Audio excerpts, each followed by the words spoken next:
Welcome to HD Nation Tech Feed Edition, your guide to the best in HD content and the best in home theater gear, no matter what your budget is. I'm Patrick Norton. Hey, and I'm Robert Heron. I'm so excited. Look, My Neighbor Totoro finally out on Blu-ray. Robert's got new Blu-ray players, top of the line and affordable, and we're talking about cable testing. Actually, more of what we're talking about is cables and whether they're worth the incredible amount of money people want to charge you. A lot for a little bit of wire. Oh my goodness. It can be. Yeah. But first, big news this week. We got to talk Xbox One taking over your home theater in 3, 2, boom. Yeah, Xbox.com is getting hammered. It's been like that way since the announcement started this morning. We watched the live stream. It was interesting. I was sitting on a panel, youtube.com/Rep3Games with Tara and Veronica and Anthony and Max, and everybody except for me was like, "Why don't they show more games?" It was funny. It was not about the Xbox as a game console. It was about the Xbox as the center of your home entertainment experience. So, you know, Xbox One controls all your devices, providing all your entertainment. It's always on. There's a personal home screen that's activated by voice control. I mean, a Blu-ray drive, finally. Yes. Hey, and in terms of the other hardware specs, we're talking about a 64-bit CPU, a 5 billion transistor CPU, equipped with 8 gigabytes of RAM, roughly speaking, double with custom PS4. version of AMD's Jaguar APU is pretty much what everybody's saying in Gadget and Wired.com. Similar CPU to what's going to be in the PS4, just Right. different RAM and different types of RAM. Also, big one here is really HDMI pass-through. Pass-through, meaning it's got an input and an output. This sounds similar to some other technology I've looked at recently. Google TV. SPDIF output, USB ports, Ethernet, 500 gigabyte hard drive, Wi-Fi direct, actually a trio of Wi-Fi radios built into that thing. Yeah, it's kind of funny. Somebody was already like, "Oh, it's dead meat in the water. They're not showing support for AC." And it's like, you know what? Please. There's 4 people using AC, and the guy who wrote that tweet was one of them. But Wi-Fi Direct works as kind of a built-in base station, so it can be the center of a Wi-Fi network. That eventually could also be modified with software to do some really cool features too, like providing a soft access point or other features. We'll see what else they do with it down the road. But, the CPU in general and having that kind of graphics horsepower all melded together, I think it's going to create a pretty powerful platform. But it's funny. Like, part of the biggest thing, and Gadget's got some great coverage, by the way, including some hands-on that they got up at the event. But one of the big things is the new Kinect bar, 1080p resolution, which means one of the things Wired wrote about was that you can be 3 feet in front of the Kinect. Like the product developer was like 6'4", and he was standing 3 feet in front of the Kinect, and it was getting his entire body, even with his hands above his head. That's awesome, because that's one of the biggest complaints with the current hardware is if you have a depth-restricted play environment like I do, you either have to mount the thing really high and aim it down, or it just doesn't work that well, or you're doing other crazy tricks to make it work in a compacted environment. And this is good to see a wider field of view. And there's a reason we're bringing this up. Before everybody starts emailing, "I don't care about games, tell me about the movies." Yes, because the whole point of this is the Kinect will be using gesture controls or voice controls to bring an integrated environment that doesn't overlay on your existing television content. I'm stoked to see the voice controls coming back. The original Xbox 360 basically had voice controls being one of the most useful features I used constantly. Now, it could be from anything from providing hands-free navigation to media playback. I used it almost all the time when I was using Netflix in particular. It was great just to be able to say, next movie, or say the specific title that's on the screen and have it work. Having this upgraded and even more feature-rich built into the Xbox One is something I think a lot of people are going to be able to experience in an even better way than it was before. Gesture control, too, having a more powerful camera, being able to tell if your hands are turned this way or this way rather than just being simple bone structures. Right. All of that's going to go into, if you're able to control this using your body and your voice, this will make it even more so, and more effective, I would say. It's funny. I of course didn't write down the word for it. They had the big deal. Part of the big deal there is where is it? Instant switching, snap mode is what they call it, right? So, well, for multiple apps, that was one cool thing. The power of the system is such that you can actually have 2 apps running at the same time. So if you have your chat client going and you want to have the browser running, you can say Snap Internet Explorer and have that also running, multitasking for the first time. Or bring up a Skype conversation while you're watching a movie. That would be pretty cool. Now, you were mentioning the ability to have instant switching in a sense. It's a little different, actually. Now, if you remember Google TV, this is essentially having that live overlay of not only the console's video output, that will be laid on top of whatever live video you're feeding into it, like from your cable box or your satellite set-top box. Now, this is effectively what Google TV is doing today, and I do believe that imitation is the most sincere form of flattery. Unfortunately, it is pass-through, so you're not going to have, like, this isn't going to be your HDMI switch of any type for that. No. But live TV, to be able to put that through your game console, I really think that's going to be a new... it'll bring it into more households than I think Google TV did up to this point. Yeah, one of the things that Google, that Microsoft said very, very early on, and you can kind of see it on that screen we were just showing, is there's an IR out, which means there should be an IR blaster. They're claiming it's going to control your other devices in your media totem, your pile of home theater gear. The heart of it, though, is essentially it's the new interface and the Xbox One guide. Voice control, search, and navigation. So basically, it's kind of funny. You can search using voice control, or I presume a keyboard or anything else you want. Bing Patrick Norton. Bing, that's a scary thought. Well, but you can in terms of television control, right? So you can search for what's playing. You can choose from your favorites. They show big screens of your favorite television titles on there, and then you can look for trending, which I originally thought was trendy, which I thought was hysterical. And then of course integrated video on demand. So it's like a whole bunch of software we've seen out recently. If I can simply yell at my Xbox One and go, hey, is F1 racing on right now? Yes, it is. It's on this channel in HD. Would you like to turn to that channel? If those types of scenarios become possible with this new hardware, right, that compels me. Compels me more than just straight gaming any day. So. And of course, it's also gaming. There are a lot of big quotes. This is the beginning of truly intelligent TV. Build a future-proof system. Always a dangerous thing to say. But it's there's a whole lot going on here. There's the Kinect is going to ship with every box.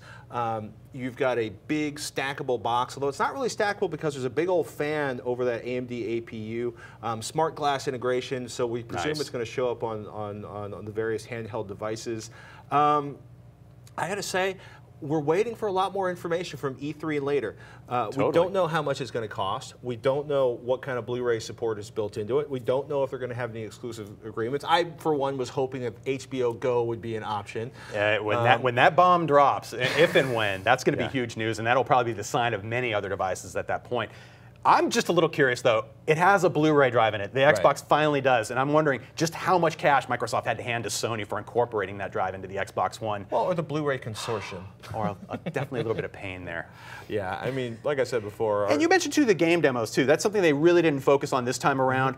E3, I imagine, is where they're really going to get deep into the gaming side of it. Right. I almost think this is a better way to launch it because it gets the hardware stuff out of the way a little early, and it'll allow the E3 coverage to really focus on the software side, which will make or break any new platform. The 15 exclusive titles, more on FIFA 24 or FIFA 14, more Forza. on Forza. I bought the last Xbox for Forza 4, and now the new one for Forza 5. I don't think I'm going to go that route, but I love to see the updated cars. All that's for sure. Call of Duty in pixel form and game form is ruined for me after seeing Anthony Carbone's Call of Duty performance during our live stream earlier today on Retro Games. Story we wanted to get to last week, we didn't get a chance to tell you. Netflix has dropped the expiration dates for the public API. Props to Engadget for digging this one out. After the Streampocalypse hysteria, essentially like 1,800 titles were dropping.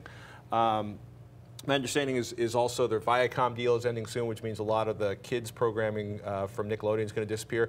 So Netflix was like, yeah. On their developer blog, starting today, we will no longer provide expiration dates for any of our titles in the public API. We will continue to publish the field to the REST API and the catalog index file to minimize the likelihood of breaking applications that use it, although all titles will now have 1/1/2100 as the date value. Pretty cool. It's just a sign that they have a lot of development going on, and this was a bug that kind of snuck through. This was not a bug. They're like, we're making this change because the expiration date could be inaccurate as a result of frequent, often last-minute changes in content flow. What it is kind of like Twitter. It's about controlling public perception of the company, and it's kind of funny. This has been coming for a while because a couple months ago they basically announced that they were no longer going to give any more public licenses for the public API. No new public developer keys, no new API affiliates. So places like InstaWatcher are going to lose one of their core features, which is basically knowing what is. They used to be able to feel like what is going to elapse, or what is going to go away on Netflix. You used to be able to search based on that, and that has gone away. More effective scraping is needed. That's what we really need. Well, the question is whether or not you'll be able to scrape inside the Netflix client to get the information. Exactly. So I'm a little bummed about Netflix doing that. But you know, I'm also still subscribed and still watching stuff on it. So. And that company's doing pretty well right now as far as their stock price goes. Oh my goodness. If that's any indication. Given how badly they did last year.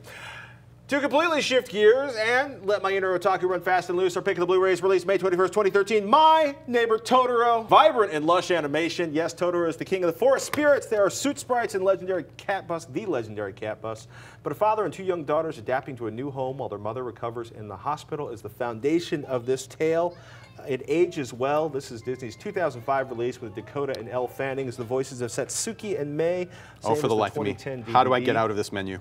Oh, I don't know. There we go. They're on their bicycles. The worst remote control ever. It looks gorgeous. Beautiful. I can't wait to get it set up on my home theater at home on the big projector. It's awesome. Blu-ray.com said Miyazaki has denied Disney's request to tinker with the original look of his oldest animated films, insisting instead that each presentation retain its quaint watercolor palette and film-like contrast, no color tweaking, contrast boosting, or drastic renovation a la Cinderella and its ilk. Just the film as it was, as it should be, carefully remastered, lovingly transferred, and simply and proficiently presented. I think the folks at Blu-ray.com may actually love this movie even more than I do. Kenneth Brown did a nice write-up on it, talking about what's going on. 185:1 MPEG-4 1080p transfer. They didn't create a 5.1 track for the release, but frankly, I've never seen anybody not get into the movie with a stereo track. There is a Japanese DTS HD Master 2.0 and English DTS HD Master Audio 2.0, and so you can. I'm pretty sure you can play. Well, we should have to set it up right now. The Japanese track with the English subtitles if you want to get your full-on otaku experience. That's what I would like. Modest list of extras include storyboards and a series of interviews and the 29-minute The Locations of Totoro from earlier releases. Howl's Moving Castle also hits Blu-ray today. And when I tweeted this out, it was really funny. The reaction was a lot of folks talking about their more important Studio Ghibli Miyazaki faves, like Spirited Away. That's one folks desperately want. Hopefully, they'll all soon be out on Blu-ray, and Disney will treat them with as much respect. Thank you, Disney. It looks gorgeous. Other notable Blu-ray releases for the week of May 21st, 2013 include True Blood, the complete 5th season, Cagney's The Public Enemy, and Bogart's The Petrified Forest. And in honor of us being in California and the fact that I'm a sucker for anything with Johnny Knoxville in it, The Last Stand, yeah, Governor Schwarzenegger's first starring role since 2003. There you have it. Pretty sweet, man. Hey, and while Blu-ray is not a new format, today's Blu-ray disc players are a far cry from the bulky, expensive boxes with slug-like speed and varying specs that we suffered through when the format was introduced about 7 years ago now. If you walk into any electronics store, you will find many options when it comes to choosing a Blu-ray disc player. And we thought it'd be good to compare two models that represent the mid-range and the premium categories for the players out there. For our example today, we're showing off actually Panasonic's brand new DMP BDT230, as well as the new Samsung BDF 7500. Pricing is about $130 for the Panasonic, about $250 for the Samsung. And both players actually have some similarities to them in terms of feature specs. They're both 3D players, they're both DVD up conversion players, they both feature built-in Wi-Fi. They both have low power consumption. We're talking 22 watts for the Samsung on average, and a little bit less for the Panasonic. Also, DLNA streaming if you're doing that local network streaming support. Good multimedia file support. We're talking MKV, MPEG-4 files, FLAC audio, but oddly no OGG. And they both include web browsers built in as well as some app support as well. And that's really where the differences kind of start, I would say. That's the F7500 from Samsung. This one is, I gotta say, their flagship model. So there's a whole bunch of common features, especially on the premium Blu-ray players these days, like the Samsung F7500, 4K upscaling, dual HDMI outputs. We've been seeing this on and off for a while. Basically a dedicated audio output for an AVR. The other HDMI goes into your HDTV. Faster processing, app support, and some unique stuff we'll cover in a minute. Big thing though is, Samsung's flagship provides 7.1 analog outputs for any classic AVR owners who want to get in on the action. If you are sort of a cinemaist, if you have a $15,000 amplifier, you don't want to buy another $15,000 processing amplifier, this will give you the analog outputs from the 7.1. Exactly. The Samsung F7500's processing horsepower for 4K upconversion was effective for Blu-ray video, but don't expect to sit very close when viewing anything less, like DVD video in particular. Also, I was a bit surprised that apps weren't upconverted to 4K, but pretty much anything in 24p format, and that includes your DVDs or Blu-ray movies, can be upconverted to 4K resolution. So if you have the new TV, you have a source device to help convert some content. DVDs aren't going to look so good. Blu-rays are going to look great. You know, surprisingly so. Yeah. I also found it interesting that comparing the Panasonic to the Samsung, both players provide DVD upconversion to 24p output, if that's important, like 1080p 24 with either format. But Samsung implements it in a way that remains sticky. It didn't require me to enable it every time I inserted a disc like I have with every Panasonic player I've ever used. Panasonic provides the feature, but you have to manually enable it in the menus, and then you have to manually hit a button every time you're watching a movie, and then it turns off as soon anyway, it's not worth using. It's annoying. The 7500's processing power also made for decent app experience as well. USB mouse and keyboard support are built into this player, as well as the full-feature browser, which seems to play videos and everything. It's not the fastest experience ever, but I found this was pretty compelling. And also, having a mouse and keyboard with USB or however you want to connect it, that is way better than trying to use a virtual keyboard with a remote control. There's nothing worse than trying to type in characters or to be anywhere efficient with a remote control and a virtual keyboard. And you add to this built-in software for interesting features like CD ripping and the ability to stream content from your mobile device. And the F7500 it really moves beyond just being a simple internet device at this point. Well, it's a Blu-ray player, too. It is, but it's getting close to being like a full-blown station for almost all your basic computing needs. It also occurs to me you could revive if you have an old analog amplifier. You know, because there's one on the other side of that wall in the workshop, which you're using for a stereo amp, which has 5.1 channels. You could plug the analog outputs from this into an old, $50, $100 garage fine and use that to power a home theater system. Exactly. That's the difference you'll see between the premium players and the entry-level stuff is especially analog audio output options. So let's say I've got a two-year-old Blu-ray player. One of the big things is going to be like, does it load discs faster? What's going on in terms of actual Blu-ray handling? Across the board, I found the disc handling speed was really good with the Samsung product. Sometimes it was up to twice as fast as the Panasonic player. And sometimes it was really similar to more affordable players like that Panasonic as well, especially when I was dealing with Java-heavy discs with those awesome load animations that we all love to sit there and wait to finish before the movie will actually play. In that scenario, I was getting about similar times, but for things like DVD load speeds, I was literally getting twice as fast performance in terms of getting the disc up and playing on the Samsung player.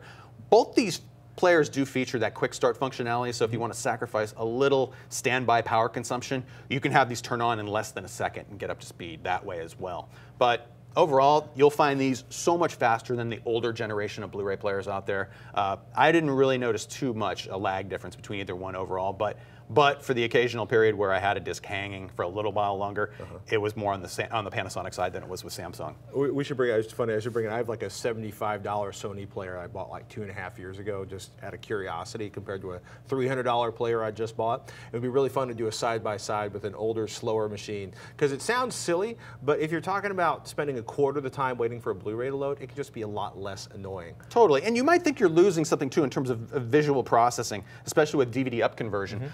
I ran a battery of tests at both these players, and both were remarkably similar in terms of providing a quality upconverted experience, and they were providing good reference level output too. So if you're going to use this to calibrate your TV with a disc or something, you got a good platform to start with. I'm going to float this up there. It's safe to say that for any major manufacturer, like whether it's Panasonic, Samsung, Sony, their Blu-ray player is going to do a fantastic job pumping out 1080p Blu-ray. Definitely. Period. Yeah. Nobody should be screwing up DVD or Blu-ray scaling or interpretation. Especially when you're able to, more so with even Blu-ray, because you're doing less conversion. The 1080p format going straight out in a 1080p signal to a 1080p TV, that's your ideal situation. And the bottom line, really, spending more for a premium player like the Samsung BD F7500, it'll help future-proof your investment by providing some cutting-edge features like 4K upconversion. And premium players may be your only option if you want to upgrade a quality analog AVR. Otherwise, you could spend about half as much on a capable player like Panasonic's DMP BD-T230 and enjoy a quality 2D and 3D experience. And you also get all the benefits, too, on either player of multimedia. So if you're doing your streaming formats locally, or you want to plug in a USB key full of files, both are pretty good to go that way. It was just some of the additional stuff that Samsung's doing in terms of providing a browser experience and the ability to, okay, if I could complain one thing about the Panasonic remote, that Netflix button is way too easy to hit. It is so easy to hit that button and just have the Netflix interface kick in until you hit the exit button real quick. But there you are, trying to bring the menu up in a Blu-ray. Next thing I know, Netflix fires off. But I had no problems with Netflix on either player streaming. Also had Amazon Instant Video support as well. Things like that just make it great. If you're looking at this as an app environment only, I would swing more towards a Samsung product just because they seem to offer more of a selection, but both did really well. I mean, they had everything I needed in terms of my basic video streaming needs, in terms of what I would want. But we gotta see if we can find an actual Blu-ray player that does a bad job so you can just hammer on one for a change. You know, when it comes to 4K up conversion, I think we're going to see some differences there, especially when you're dealing with lesser formats. Like if somebody can do good DVD or even 720p up conversion, although I don't see many 720p sources of video online or anywhere, but it's being able to provide that quality experience with all your content. And this is the first wave of these 4K up converting systems, and not a bad first start. And Panasonic providing good stuff too, and they have a 4K player. Don't let me think that Samsung's the only one offering that. Panasonic also has their 4K fun. So does Sony. So do all the premium manufacturers out there. But we thought we'd give you this preview to show some differences of what's going on. Oh my goodness, this was a fun one to find in the old inbox. Bull stuff, you say? Carrie just attached a link to Steve Gutenberg's Can Expensive Audio Cables Improve the Sound of a Hi-Fi. Great article. He doesn't add anything else to his email, right? This was it. Here's a link. You think audio cables don't make a difference? Here's an article refuting your claim. Refuting my claim. Here's the deal. Steve doesn't entirely refute my claim. Steve Gutenberg, CNET.com, the audiophiliac. I love Steve's work. He's turned me on to some good stuff. If you've never been there, go there, news.cnet.com/audiophiliac. He's a really stand-up reviewer of home theater gear, headphones, and he's turned me on to some really good stuff. I like him. And it's an interesting article because Steve says, when I was selling hi-fi gear for a living, I convinced a lot of reluctant customers to buy a set of cables with the promise I'd refund their money if they didn't hear a difference. The majority of them kept the cables. Even some of the most skeptical were convinced. I think cables are important. I use Analysis Plus, AudioQuest XLO, and Zoo audio cables in my home system. And he does something really cool. He turns people onto a place called the Cable Company. The Cable Company allows you to basically try out cables or like $600 plus headphones for a week or 10 days before sending them back. All right. So you basically put 10% up front. You can try it. I'm a big fan of Kimber Cable. I've got some of their interconnects. They're nice. They're braided. They make me feel fancy. You put 10% down up front, which they keep, but they give you back credit towards the purchase. That's fair. And Steve admits, cables make a difference, he says, but it's a smaller difference in upgrading speakers, electronics, or turntable systems. Try it and see if you like it. This is good advice. This is also the reason people go to objective testing of audio gear in the lab, a la Stereophile, John Atkinson on the classic reviewing magazines. It's not the whole story. I think lab testing is a bad way to rate a speaker, but along with the old scientific standby of double-blind testing, you can do a really good job of boxing in confirmation bias, which, to put our psychology hat on, boom, the observer expectancy effect. Basically, a form of reactivity in which a researcher's cognitive bias causes them to unconsciously influence the participants of an experiment. So this is basically when I'm looking. You didn't hear the difference these cables made? Yeah. Well, you can just bring that back because you obviously just don't have the ears for that noise. Yeah. That whole article, that wasn't proof of anything in that article, by the way. Well, what it is that serious audio people often believe that they should have serious audio cables. And it's kind of funny. I think a lot of people walk in with cognitive bias. I have just maxed out my American Express Black Card with a $15,000 set of interconnects for my speakers. My God, it sounds like angels are dancing on my eardrums. Here's the thing, though. Somebody basically wants to be like, my stereo's cooler than yours because I have $15,000 interconnects. Yo, you can hear, you can't, and like Robert said, you can't hear the difference. You can't hear the difference, Robert? What? What I want to do, what I personally, maybe what we should do is get some rent some cables for a week. Okay. Some $1,000 speaker cables, get some zip cord. We tore off an old lamp, sand down the ends of the zip cord so it's not all crufty and corrody, and do a blind testing. Cable. Right? Have the same 5 or 6 songs everybody agrees on in advance. You know, hide everything behind some acoustically clear, but you know, some kind muslin of or something. blind testing. And see if people can tell which is the $1,000 cable and which is $4 worth of zip cord. See if signal-wise there's any difference that can be measured at all. Yeah. At all. And it's, look, I'm the first one to admit that sometimes scientific testing doesn't explain something people hear, but I also think merely going, this is an expensive cable, I've hooked it up, is not always the best thing. I don't want to argue with Gutenberg, by the way. He's written more better articles in audio than I ever will. But all right. I know a lot of people running a lot of $1 million, $2 million home theater systems that are running super inexpensive copper that they buy in bulk, you know, and not 4 pounds per square inch, but like standard 16 gauge, 14 gauge. Now, 12 gauge there is wire. always a chance of something being wrong with a particular cable, a defect of some kind. So there's testing that should be done on any cable. But cost isn't a determination of how good or not a cable's going to sound. Period. You know, I have the. Finally, in the YouTube comments, Evan Sparks asks, HD Nation, at Techzilla, at Patrick Norton, what exactly does the game mode setting in Samsung and some other TVs do, and is it worth turning on? Yeah. Simply put, game mode reduces the amount of processing a display device is doing to speed up the pathway of the video signal coming into the TV and the point it's coming on the display and entering your eyeballs. Turning that on when you're gaming will help reduce lag, especially if you're dealing with time-sensitive gaming, like anything that involves a guitar and you hitting a note on the screen. That's in particular where it's the most effective. Also, just about every TV is providing this nowadays, and you know, it will degrade image quality for your regular video sources, so it's not something you typically want to enable unless you have a very clean source of video, like gaming in particular, where you're dealing with digitally generated imagery. So we'll actually show off a way in upcoming weeks here where you can measure that response time with a nice hardware tool.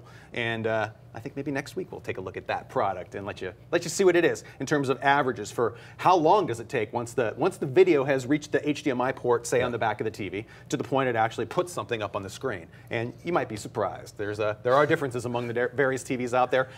And hopefully when you flip that game switch on, it actually lowers that millisecond time of the delay. Chekhov is now running around in his yellow shirt in my head going, I can measure to this, I can measure to this. I haven't seen the new one yet, wait. No. I haven't seen it either. Okay. Hey, that's it for this episode of HD Nation Tech Feed Edition. Please subscribe to Tech Feed to get our show in your YouTube lineup and tell us what you think. That's right. Hey, and please post any comments, questions, or suggestions right down below. And until next time, thank you so much for watching.